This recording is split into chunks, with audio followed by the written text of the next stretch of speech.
Karena ada orang tua masih mampu biaya. Sampai kelar orang biaya. Karena kita bilang kasihan ini, kalau kali SMA-nya kelar bagaimana?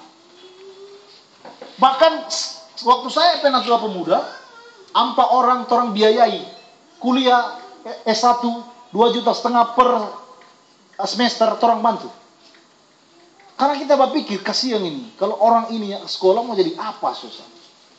Kalau yang sekolah mau jadi preman susah. Kalau ruang untuk supaya anak-anak muda berprestasi, kuliah, kerja, berkreasi itu tidak dibuka oleh pemerintah, bagaimana mungkin masa depan kita akan pimpin? Saya belajar tentang masalah pendidikan kita yang lemah dan banyak hal yang harus dikontrol, diperbaiki.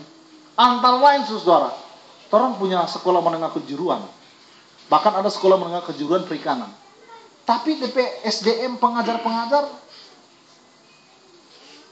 kalian mau masuk untuk di perusahaan ikan lupa setengah mati. Masa anak-anak orang mau belajar perikanan kok setengah mati? Mana bisa, saudara? Kemudian saya berpikir untuk membangun orang sumber daya manusia, guru-guru harus diperhatikan dulu dalam pengertian bukan dorong sertifikasi, bukan cuma dorong sertifikasi yang diurus. Tapi guru-guru ini, rupa muda masih sama dengan pena OSEP ini, lebih bagus kasih sekolah daripada kasih kawin cepat, susah. Ya kan? DP mai tulis mau meraju tadi. Iya kan? Ini calon S2 Magister Pendidikan ini, pena OSEP ini. DP FAM Tauma Budiman. Budi sampai sekarang yang tua-tua, saudara. Tapi dia panggil tambah laki-laki, men. Kita bapak penama, saudara. Nah, saudara-saudara, kita kembali lagi. Guru-guru sebenarnya harus kita perhatikan, kasih sekolah kayak pada orang. Bila perlu kasih sekolah lebih tinggi dari yang, kalaupun memang mesti sekolah luar negeri, tompe guru-guru kasih sekolah 5 tahun ini masa untuk itu, supaya nanti tompe anak-anak bisa dididik dengan cara yang berkualitas.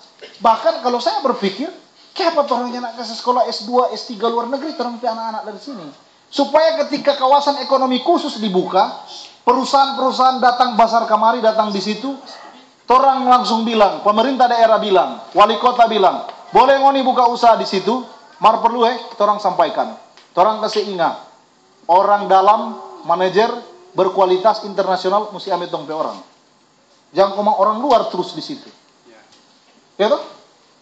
Tapi itu nggak bisa terjadi kalau orang sumber daya manusianya sekolah di sini. Bagaimana mungkin, saudara? Kalau baca pelangkong tong mau jadi manajer, iya toh? Paling tinggi tukang cukur ikan, saudara. Sorry, jangan ini melecehkan kalian.